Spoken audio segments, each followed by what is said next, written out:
Hello guys, আসসালামু আলাইকুম। কেমন আছেন? আশা করছি যে যেখানে আছেন অনেক অনেক ভালো আছেন।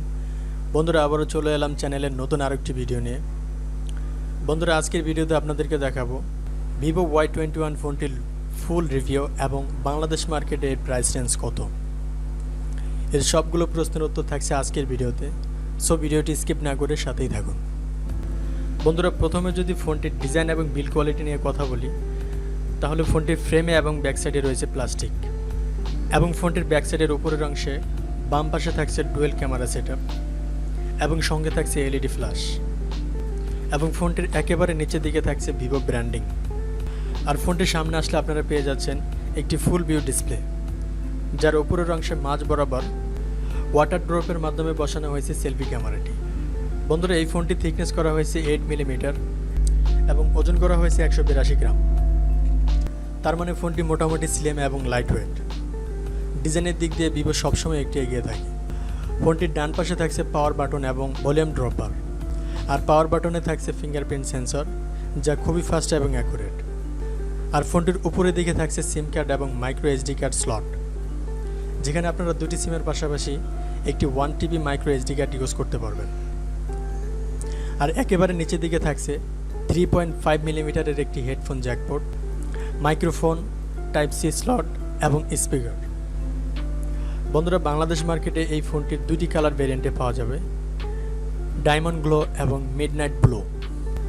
বন্ধুরা, এবার যদি ফোনটির ডিসপ্লে নিয়ে কথা বলি, তাহলে এই ফোনে থাকছে 6.5 ইঞ্চির একটি IPS LCD প্যানেল, আর এটি একটি HD প্লাসের ডিসপ্লে, যার রেজুলেশন 720x1600 পিক্সেল।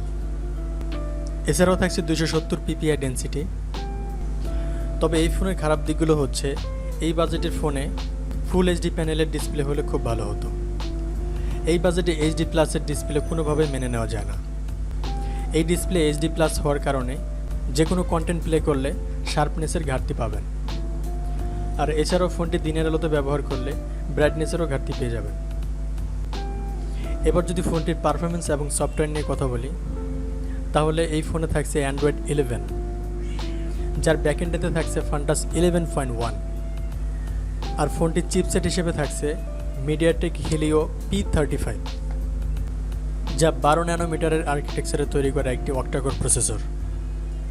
বন্ধুরা, এই প্রসেসরে কিন্তু আপনারা হাই লেভেলের গেমগুলো খুব ভালোভাবে খেলতে পারবেন না। বন্ধুরা, এই ফোনটি গ্লোবাল মার্কেটে দুটি ভেরিয়েন্টে পাওয়া যাচ্ছে, 4GB র্যাম এবং 64GB রোম, 4GB র্যাম এবং 128GB রোম। তবে বাংলাদেশ মার্কেটে কেবলমাত্র একটি ভেরিয়েন্টে পাওয়া যাবে, সেটি হলো 4GB র্যাম এবং 64GB রোম। বন্ধুরা, এবার যদি ফোনের ক্যামেরা নিয়ে কথা বলি, তাহলে এই ফোনের ব্যাক সাইডে রয়েছে ডুয়েল ক্যামেরা সেটআপ, যার মেইন ক্যামেরা সেন্সর হিসেবে থাকছে 13 মেগাপিক্সেলের একটি ওয়াইড সেন্সর, যা 2.2 অ্যাপারচার। আর এছাড়াও থাকছে 2 মেগাপিক্সেলের একটি মাইক্রো সেন্সর। তবে ব্যাক ক্যামেরায় কিন্তু কোনো ধরনের আলট্রা ওয়াইড সেন্সর দেওয়া হয়নি। বন্ধুরা, ব্যাক ক্যামেরার ফিচার হিসেবে থাকছে এলইডি ফ্ল্যাশ এবং ফোনের ব্যাক ক্যামেরা দিয়ে আপনারা সর্বোচ্চ 1080 30 FPS পর্যন্ত শ্যুট করতে পারবেন। বন্ধুরা, ফোনটির সামনে আসলে আপনারা পেয়ে যাচ্ছেন 8 মেগাপিক্সেলের একটি ওয়াইড সেন্সর, যা 2.2 অ্যাপারচার। আর সেলফি ক্যামেরা দিয়ে আপনারা সর্বোচ্চ 1080 30 FPS পর্যন্ত শ্যুট করতে পারবেন। বন্ধুরা, এই ফোনটিতে আপনারা ওয়াইফাই, ব্লুটুথ, GPS এর মতো সব ধরনের ফিচার পেয়ে যাবেন। আর ইউএসবিতে থাকছে USB টাইপ C 2.0 পোর্ট। এবার কথা বলা যাক ফোনটির ব্যাটারি এবং চার্জার নিয়ে। এই ফোনে থাকছে 5000 mAh এর একটি ব্যাটারি এবং চার্জার হিসেবে থাকছে 18 ওয়াটের একটি চার্জার। বন্ধুরা, এই ফোনটি বাংলাদেশ মার্কেটে অফিসিয়াল প্রাইস রাখা হয়েছে 14,990 টাকা। বন্ধুরা, ভিডিওটি যদি ভালো লাগে অবশ্যই একটি লাইক করুন, আর চ্যানেলে নতুন হয়ে থাকলে চ্যানেলটি সাবস্ক্রাইব করুন। বন্ধুরা, এই ছিল আজকের ভিডিওতে। দেখা হবে পরবর্তী কোনো ভিডিওতে। সে পর্যন্ত ভালো থাকবেন। আল্লাহ হাফেজ।